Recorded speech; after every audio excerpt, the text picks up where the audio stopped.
Well, here we go. This is a cattle drive. We've really pared down on our cow herd. We've got rid of almost all the steers. We got just a handful of those left. We just sorted out 10 beautiful grass-fed steers. They're up in the corral.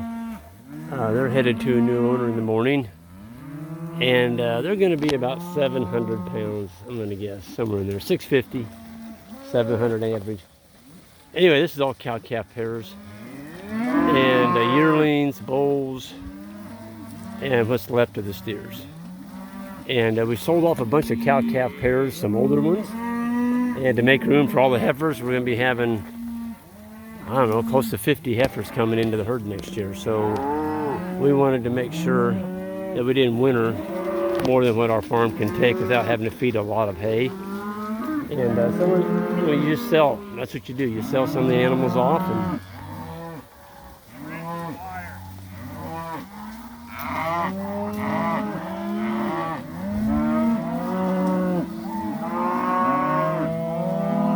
And Ben's got a cow. Hey, there we go. Yeah, we'll get her back. We had a cow that calved, and she didn't get her calf. We had her sorted out behind the wire, and she decided to come with the mob. So she'll have a trip back. We just go get her and take a wire and get around her and walk her back to where her calf is. Or if we're lucky, we can go there in that woods where they're all hanging out. We might be able to find it. Boy, they're hard to find in this kind of weather. It's hot. It hit triple digits today, and the little boogers get in a nice cool place and they lay down. That's what they do.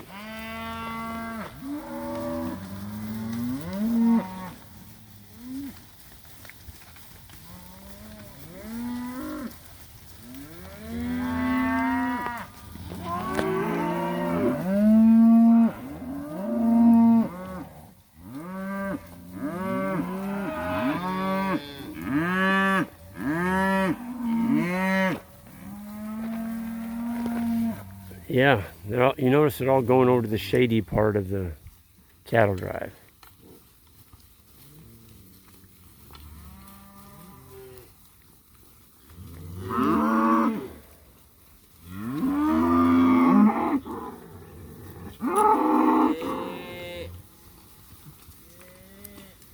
They're all pretty good shape. We have one cow that hurt her back leg. There she is at the back. And we'll probably end up loading her up, take her to the vet and see if we can do anything. But she's got a boogered up back leg. She was in heat, and they actually, there was a couple of bulls on her, and she's may have got her in an awkward position or whatever, but they boogered up her leg, right by her kneecap. This is the little white, that's that little Charolais cross-looking thing. Look what she had. This is a heifer that we bought. It's got a black calf. So I think the neighbor's bull came in, and he must have had a neighbor that had a black calf, a black bull, I mean. But we've got a corral up here. That's where we'll take that cow that's limping, and we'll get her looked after and see if there's anything we can do for her. There's Grandma, and she's starting to swell a little bit. She's going to be calving probably another 30 days. So, anyway, that's a pretty good wrap right there. I'm going to go up and show you these steers in this corral. Hey, Connor, can you untie that and take these two red posts out, please? Thank you. You got to get on this four-wheeler.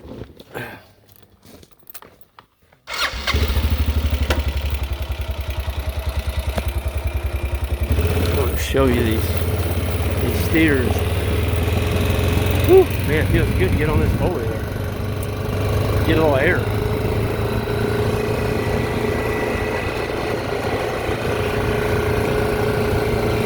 We waited till Yeah, now it's close to 6 o'clock. It's still about 80.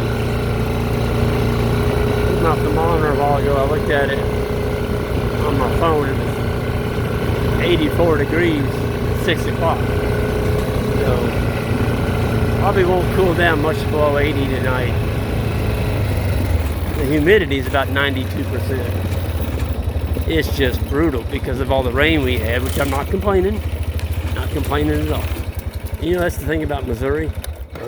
We had all that rain.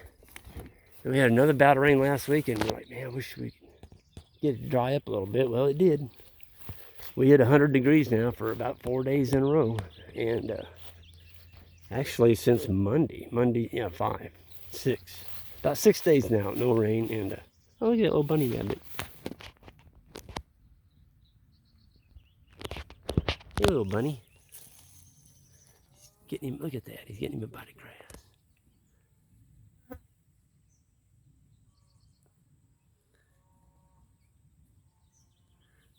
Yeah, is that good grass?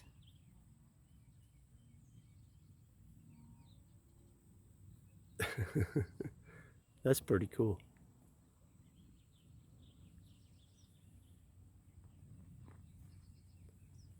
Anyway, I came up here to show you the steers, didn't I? Well, I'm going to do that right now. I mean, you talk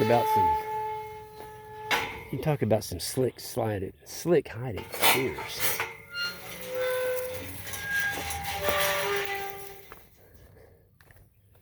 You'll drive the wheels off your vehicle, find any more that are slicker than this. Now we're going to turn these out tonight. We've got a grass trap. It's about an acre right here behind here, so I'm not leaving them in here tonight.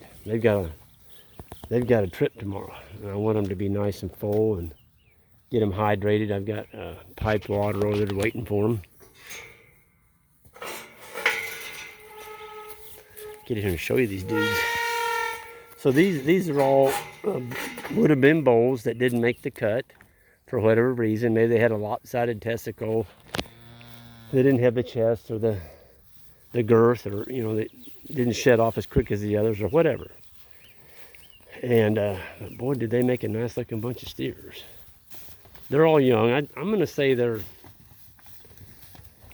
I'll go out on a limb here. I'm going to say they're going to average. Now let's hold on a minute. Let me get a little better angle on them here. Okay, so those are going to average. I'm going to say they're going to go 620 to 650. This one here is probably 7. He's just a little bit bigger. But, you know, that's a nice little steer. He just needs grass. So these would all been 2020 calves, and they'll be processed next summer. And they're going to finish out at about 1,000 to 1,100 pounds. On grass, solely grass. Look at that. So these steers are going where there's a lot of heat and humidity, and they're going to need that slick hide. You know, that's what they need. And if they don't have a slick hide, and they're just going to struggle a little bit more, you know, to stay cooler, and it also gives them good fly protection. I mean, that one taller one there, he's probably the one that has a little bit more hair on him over the back of his neck. And guess what? He's the one that's got the most flies on him. These really slick-hided steers, like this little guy right here, he doesn't hardly have a fly on him. Isn't that crazy? So slick-hided animals just seem to be more fly-resistant than ones that pack a little bit more hair. Well, there's a pretty steer. Whew. He just needs more weight on him. He's just a youngin'. So are you. Those are going to make some really nice table fare for someone who wants to feed their family a healthy meat, 100% grass. That's where it's at. You want healthy meat, you need to eat as close to the land as possible. And as close to the land as an animal that eats grass is grown by sunlight without the additive of, you know, all this GMO grain and antibiotics and hormones, and it's just unbelievable the stuff that people are feeding ruminant animals now just to put weight on, and they don't need any of that. All they need is that right out there. They need grass, and they do need plenty of it, and they need to be moved. They need to be moved daily, or at least daily. If you're finishing steers, you should be moving them once a day. Twice a day is better. Yep.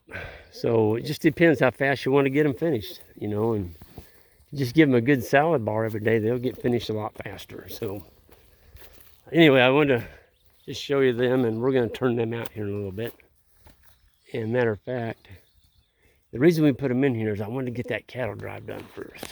Because if they hear cows bawling and they're out there in that grass trap, they could go, you know, let's go join those girls. But now we've got them moved. I don't hear anything bawling. So what I'm going to do, I'm going to slip over here and just open this gate. We've already got the paddock put in for them. And I've got a guy that's hauling 10 heifers from another farm and these 10 steers. So he's going to have a load. And what he's doing is he's going to go weigh before he comes here with his trailer. He's going across the scales. Come on, get off your chin. And then we'll fill him up with steers. Then I'm going to follow him back to the scales. Get this gate open. And we'll follow him back to the scales. And he'll go across the scales with the steers on. And then I get another weight. And then I know exactly what these 10 steers weigh. And that's how we price them. It's what the weight is on the group. So there'll be 10 steers. And let's just say they weighed 6,500 pounds. The group of 10. Well, then we take an average of 650 pounds. And we look at the cattle price for that week on that steer weight, and that's what we charge. So, yeah. It's a little simple way of doing it. It doesn't take a lot. You could keep those steers if you wanted, if you're in the grass finishing all the way to the finished product business, which we are on some of the steers. We're keeping back, I think, 6 for our own table fare. That'll be next year. Matter of fact, we got 2 going in next week. Anyway, you know, we've got a lot of cows out there, and we got a lot of yearlings coming on, and so we're going to preserve our grass and run through the cows and the yearling heifers, and just, you know, winter just a handful of these older steers. Plus, we got all the calves from this year. There's 100 and oh gosh, I lost track. I think there's 130, something like that, new calves out there. So. And they're all growing every day, and they're starting to eat more and more grass. So, folks, you've got to watch your animal units. And your animal units is the weight, the whole weight of your herd in 1,000 pounds. So an animal unit is 1,000 pounds. Look at them. They're like, man, Greg let us out. Cool.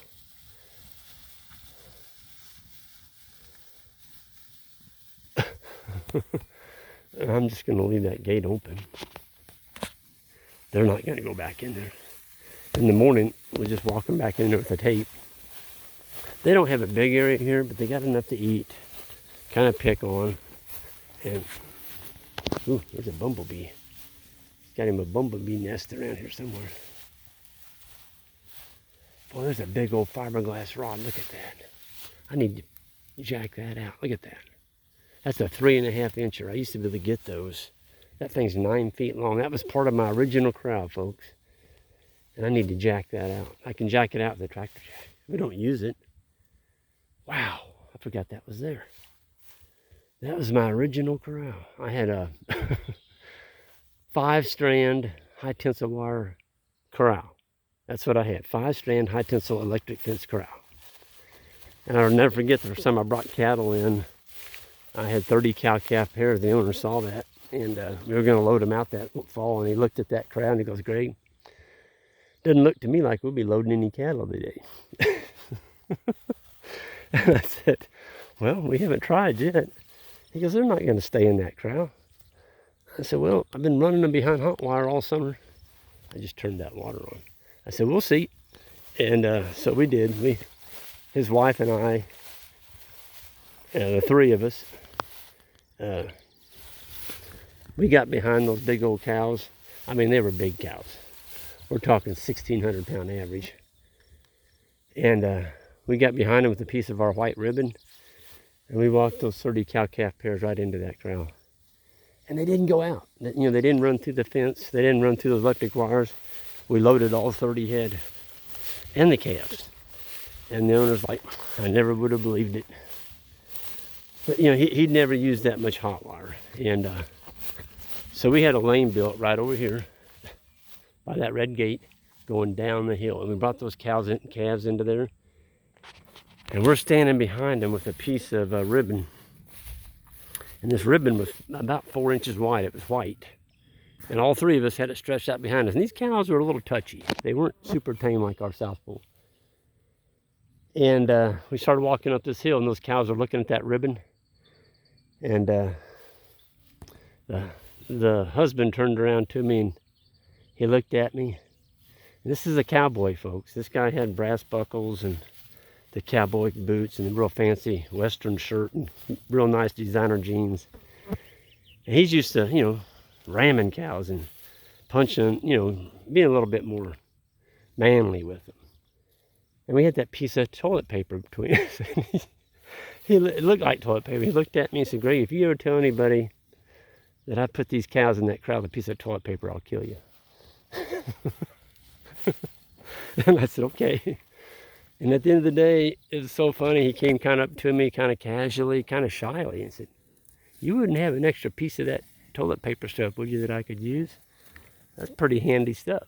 And so I gave him a roll of it. And that's just a funny story. You get into all kinds of fun stuff in the cattle business, cattle grazing business.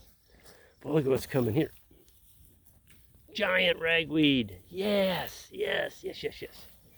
Super high quality feed. Not common ragweed, giant ragweed. Giant ragweed's a good one. I love it. And you know what? It can get grazed off and it'll put another leaf back on. Man, those steers are going after it. It's good. We'll get them a good full belly before they go on the trailer in the morning. They've got a long trip in front of them. Boy, when you can raise cattle like that on grass without anything else, you don't have that much in them, folks. And so your mineral, of course, you got some gas for your four-wheeler.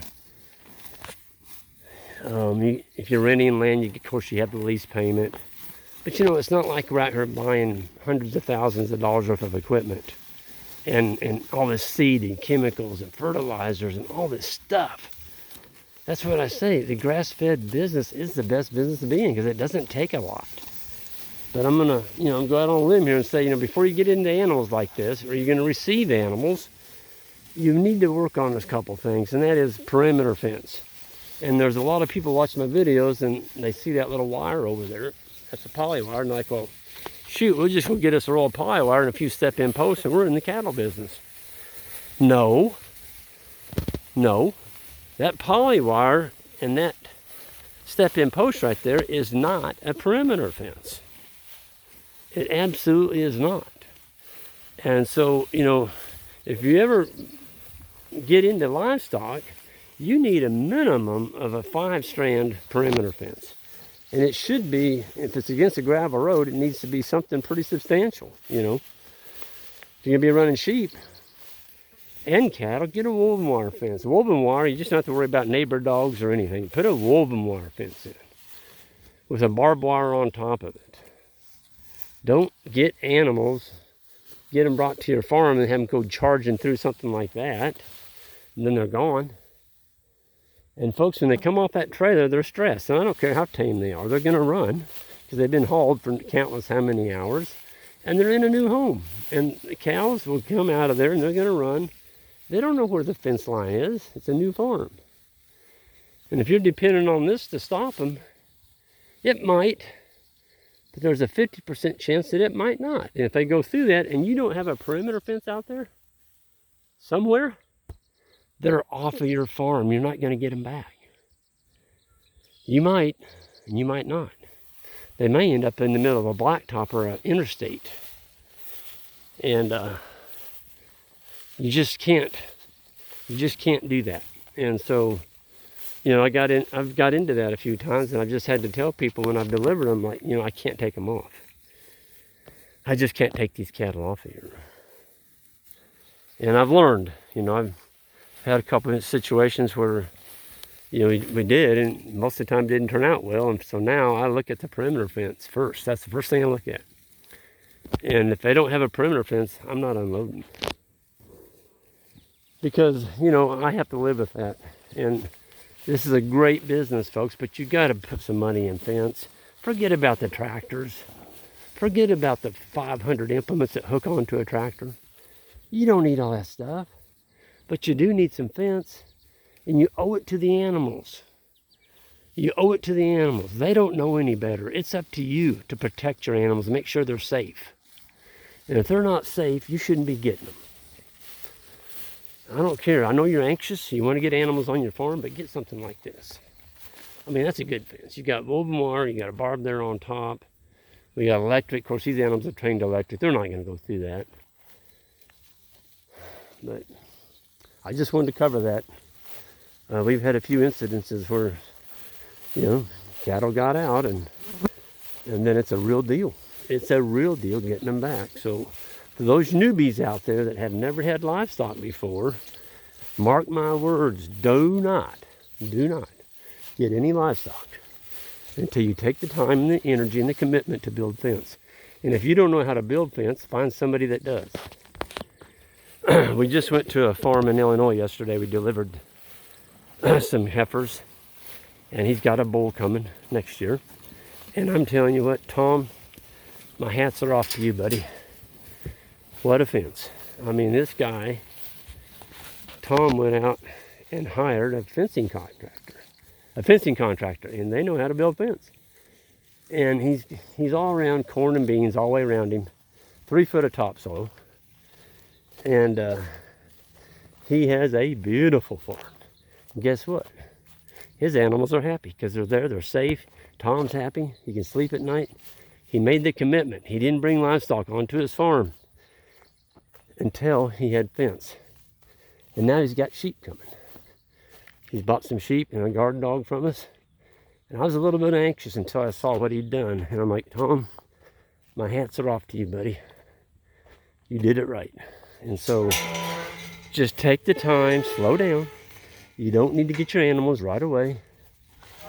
And, you know, you just don't. Get the fence. Get the fence built. And I'm not talking about one polybar. I'm talking about a substantial fence. And you don't need a corral like what I've got here. I mean, we used to run thousands. Ah, you pull this shut. I'll go over my corral another time. We used to run thousands of animals, and a lot of them would try to kill you. They were, you know, other people's cattle, rank cattle. And that's why I've got this really strong corral. You don't need something like this. Not with South Pole cattle, they're gentle. But I got it early on, I'm glad I had it. Because I had a cow throw me out of this corral. Luckily I got to the side of the corral. And just as I jumped, she hit me on my feet, and I went flying over the top of that corral over there. And there was a little lady vet. She took off running too. She was a student at the University of Missouri. Senior year in vet school. And the other students were up here at the head catch. They were preg testing this herd of wild cows we had that we were custom grazing. We got down to the last 2 cows, and I mean, they were rank. And they came after her and I took off running. And she did too, but I had longer legs than she did. And that little gal, I knew they were going to get her, but it was every man for himself. And I took off running, and I made it to the corral. And just as I got here, one of the cows hit my feet, and I went flying over. And I looked behind me, and she had jumped, and she got her hands right there. You know, she's on the inside of the corral, and that cow hit her in her butt and went whoosh, threw her up in the air like that. And she never let loose of that bar. And she went flying up in the air like that and did a perfect somersault and landed on the ground on her feet. And she wasn't scared. She's just like, it was an everyday deal. I looked at her and I said, honey, you're going to make one heck of a vet. I said, where'd you learn how to do that? And she goes, well, she said, growing up, she said, my daddy had a few hot ones. I'm like, oh my gosh. Anyway, that's a cool story, and it's a true story. You get into some things like that. But anyway, I'm going to sign off here. The boys are waiting on me down there. We're going to walk that cow back and get her calf, or we're going to go find the calf. And I'm going to get a drink of water. Golly, is it hot, and I sweat at a time. Everyone have a good one. Hit that subscribe button on the way out if you would, and we'll see you next time.